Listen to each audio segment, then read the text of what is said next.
Welcome back, y'all. Y'all are now tuned in to another prediction video of Power Book 2, Season 2, Episode 7. We're going to get right into it. Yo, the episode trailer looks crazy. Now, Professor Milgram. You mad? Did y'all see her face when she seen Tariq, bringing himself up through that classroom like nothing happened? Yo, she was on the crumb. She just thought she had everything figured out. She swore that she put Jabari's killer in the slam. My nigga Tariq ain't have to go through none of that shit that Ghost went through in season 4. If you don't know what I'm talking about, go watch season 4 of Power, or rewatch it for that matter. Now, I have a feeling that this episode is going to be a banger, of course, if they've been dropping nothing but bangers. You've heard me say that season 2 has improved a lot as far as storytelling. Certain character development and story arc. Now, with Lorenzo and Mecca in this love triangle, Lorenzo doesn't know of Mecca, but Mecca knows of him. Now, Mecca is the kind of guy that you don't want to cross paths with. That man is straight up dangerous. We haven't seen what Lorenzo is about. All we heard is that he's one of the biggest distributors. He's the man in the streets, but we haven't seen him be about that action. So I have a feeling that in this episode we may see a little something. And as far as Drew, let me tell y'all something about Drew. I feel like Drew's the hardest one out of the crew, out of the family. Yes, I don't care about Kane. Kane is emotional. And those kind of guys, they annoy me. You know what I'm saying? Overly emotional. Yes, Kane's tough, but I feel like Drew is more logically fit for the field. My man's is not afraid to drop something. Don't think because he's gay or he likes kissing up on old boy, I forgot his name, and they have his soap opera moments that he won't bust something. My man Drew is like that. You seen how he skied up. He skied up, masked up, ready to ride out, man. Drew is like that.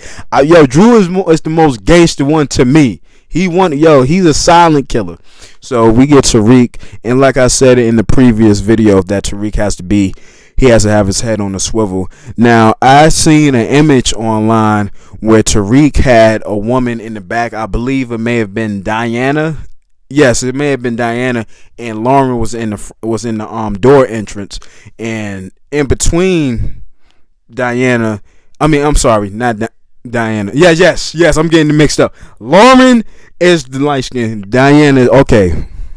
Alright, so it seems like it's going to be a bit of an issue right there, being that Lauren feels Tariq, and Tariq doesn't really trust Lauren.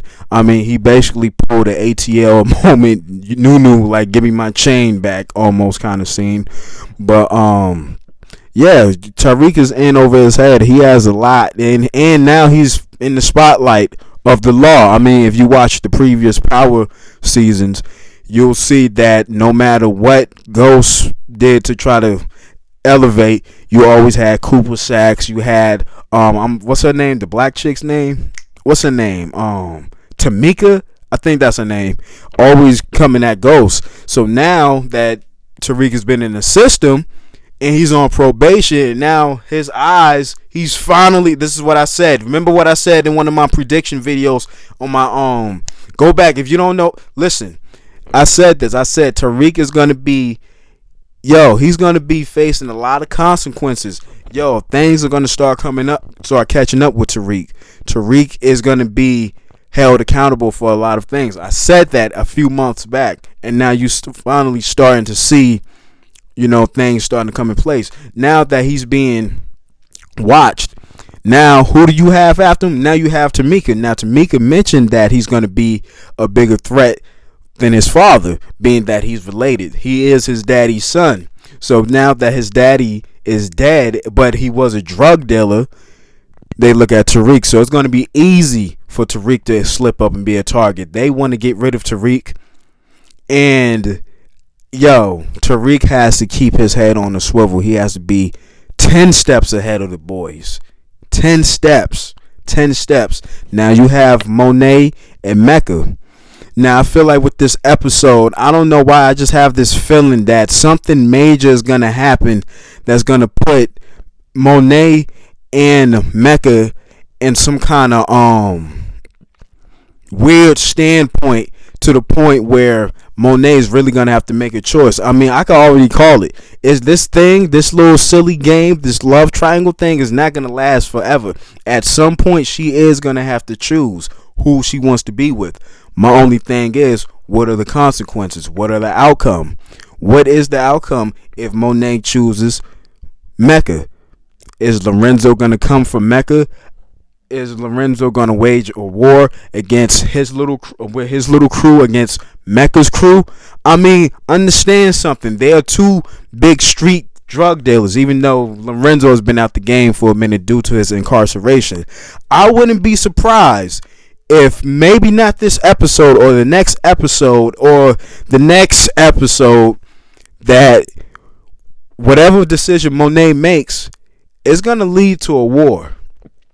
I may be reaching, I may be wrong as shit, but I have a feeling that this is not going to end well at all. Now, I seen in the trailer that Drew attacked Kane, and I mean, it happens. Little brothers always fight their older brothers, and vice versa. I didn't really get too much context of what the reason was for that. I just have a feeling that it may have been something Kane may have did to put something at jeopardy, because Kane is in it for himself. He's selfish. He's just an emotional, selfish, I want to say narcissistic, but I feel like that doesn't even fit him. It's just another word that, it's just the first season Kane was okay, but this season it's just like he became a totally unlikable character, and no, he's not going to be killed off no time soon. That's from words of Courtney Kemp. So I feel like this episode is going to set up some things. Now, FA, a lot of people saying that FA can't be trusted. Some people say that she can. I have a feeling that she's neutral. I mean, whatever business works is what works. I mean, FA is a businesswoman, obviously. Let's keep it real. But FA I feel like FA is like on a logical kind of standpoint when it comes to things. I mean, she's not super emotional. She's not super talkative, but she is about her money. Now, this thing with Tariq and her I don't know how this is going to play out, but I have a feeling that it may crash and burn at some point. We already know how it is in power. Everyone becomes friends, and then at some point they crash, they fall out. Then they become friends again, then they fall out. Then they become friends again, then they fall out. Then they become friends again, then they fall out. Then they become friends again, then they fall out. That's how it is in power. Now, no one ever has just a strictly just solid business partner. Everyone has an agenda, and FA definitely has an agenda against Tariq. I mean, listen. Now, I've heard some predictions that people, I heard predictions that Mecca and FA are related. That's his niece. I don't know. I don't see how they may be. We don't know. But if you really think about it, Power Book 2 is the power spinoff that focuses on family the most. I mean, everything is a big circle, a big Venn diagram. I mean, everyone is related to everyone. So Tariq has a lot on his plate. Tariq has finally got to the point where he's going to be being viewed and looked upon and watched just like his daddy. He's going to be the next biggest distributor of New York City. And being that he's his daddy's son, and they know his daddy's background, it's not going to be easier. The boys are going to be on Tariq's ass, because if course connect, whatever you say, if that blows up to the public, all out, it's over. It's over. So, excuse me. I look forward to seeing this episode tonight. I didn't get a chance to really film this prediction video because I just got a new job somewhere and I've been working crazy hours. But I decided that I had some time. I decided I had some time. I decided to do a video being that I had some time, And you know, I wanted to give y'all a prediction video like I usually do, and I know y'all mess with my prediction videos because you know I just give it to y'all raw and what I think. I don't have to be correct. I'm just That's the whole point of predicting. You just talk about what you think is gonna happen. But anyway, that's my prediction.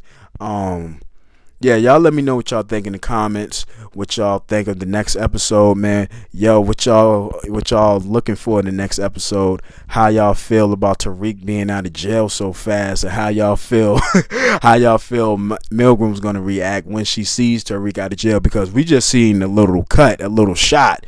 But what is their interaction gonna be once they cross paths with each other? And it seems like at the end, there's one more thing I didn't mention too. At the end of the trailer, that excuse me, um, Clive, what's his name? Davis McLean. Yeah, something. Yeah, I keep mixing his name up with other people. But yeah, it seems like him and Milgram having a conversation now. Notice what I said. That I said that she's probably gonna do the most dirtiest work to get Tariq back in trouble. And she's talking to Davis, and you know he's not like a legit. As far as I'm talking about, as far as legal type stuff, he's not your typical lawyer. He asks for bands, like 100 bands type. So anything for that money, he's gonna do. So the interaction that they're having, I wouldn't be surprised if it's about Tariq. Because did you see her face in the beginning of that trailer? Pay attention to her facial expression. Yo, she heated. But that's my prediction video, man. I just wanted to give y'all that, man. Y'all let me know what y'all think in the comments, like I just repeated. And I'm out of here, man. Y'all be easy and stay warm.